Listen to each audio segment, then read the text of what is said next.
That part. We got everything except for the very end. I hope we got that. That's weird, though. Are you there, Mark? Yeah, I'm here. Okay, so how do we get kicked off everywhere but? It makes no sense. Oh, we're live again. Are we live again? Oh, you restarted it? No. It says we're live. Yeah. Jesus Christ. It's cool. Don't stress it.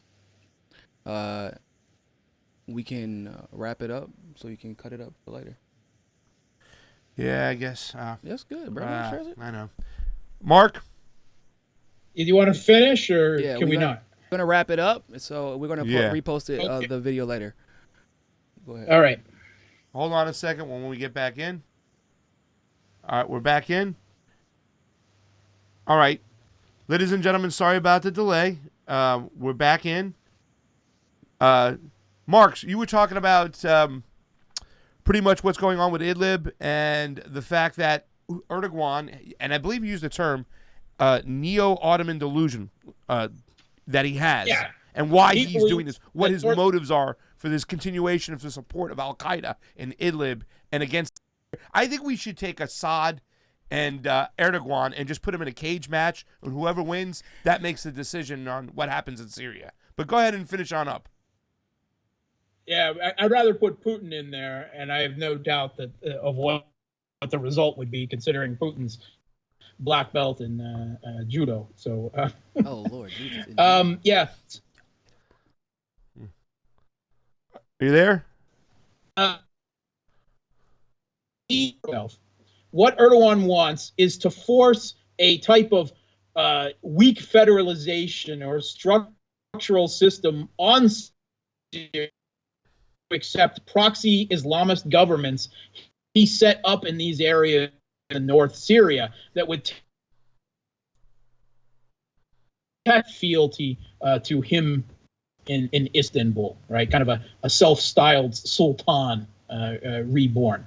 And Al-Qaeda are what he has to deal with in Idlib to enforce this. So he has sent drones, and Turkey actually has quite a substantial drone force through know-how, of course, they got from the Americans and Israelis and others to support Al-Qaeda there. And there's a back and forth tide of battle going on. And we have seen what may very well have been a direct Russian-Turkish conflict on several occasions. Turkey has handed out man-pads to Al-Qaeda. What could go wrong there? In Idlib, they have fired at both Syrian and Russian aircraft. There was an incident right soon after that where a number, some 33 possibly Turkish troops were killed. The official word from both Turkey and Russia is that it was the Syrian government. Russia says that Turkey advanced embedded with Al-Qaeda, their proxies.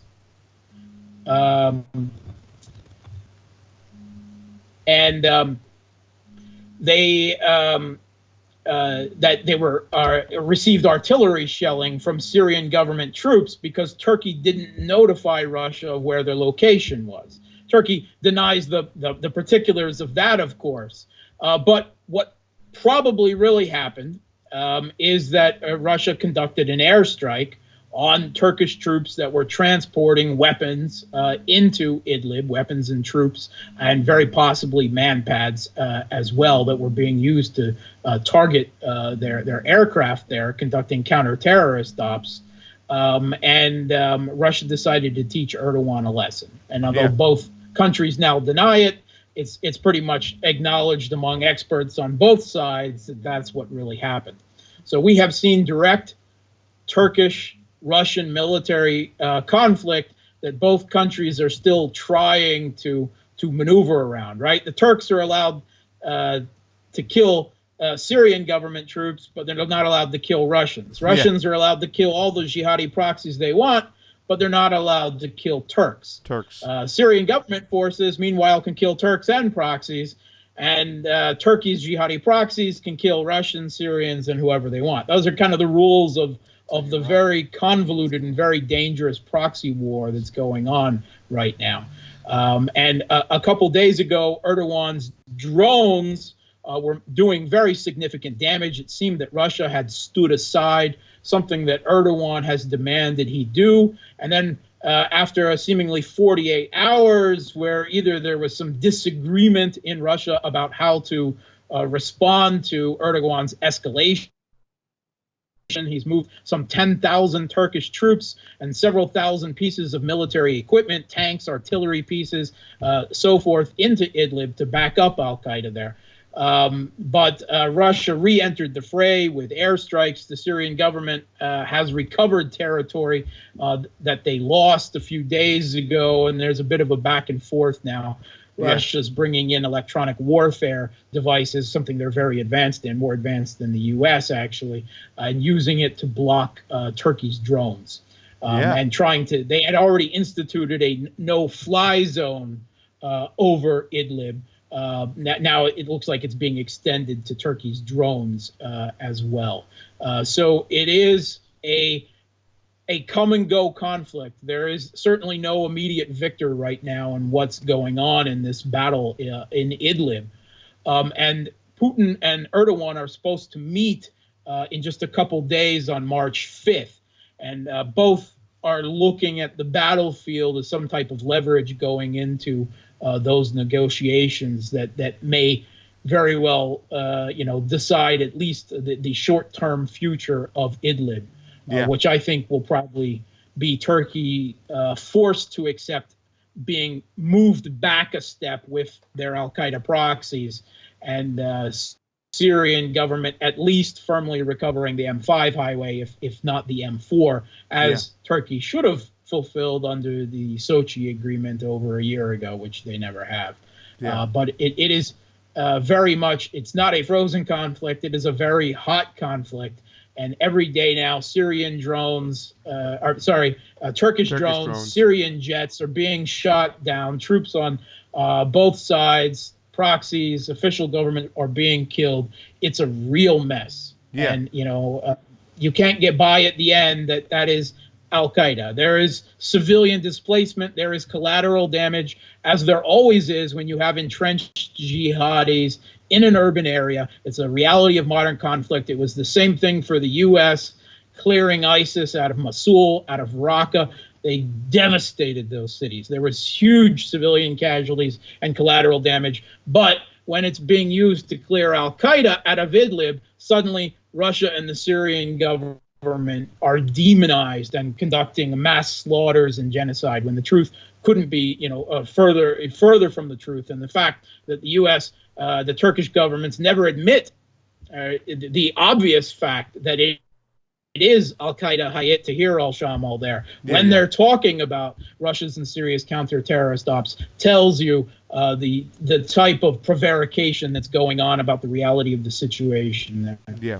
Well, the truth about it is that American intelligence, U.S. intelligence, along with the mainstream media, they try to frame them as moderate rebels. This goes back to when Obama was calling them moderate rebels, and Tulsi was calling him out for it and saying, no, these are one of those 31 flavors of jihad. But realistically, how long could Erdogan hold on? Now that he doesn't have NATO's help, he doesn't have America's help, how long could he hold on against the Russian army, against the Russian Air Force, now that they're moving in? And when that does happen, where are all these al-Qaeda people going to take homage? Or are they going to live in northern Syria and that area where he still kind of controls?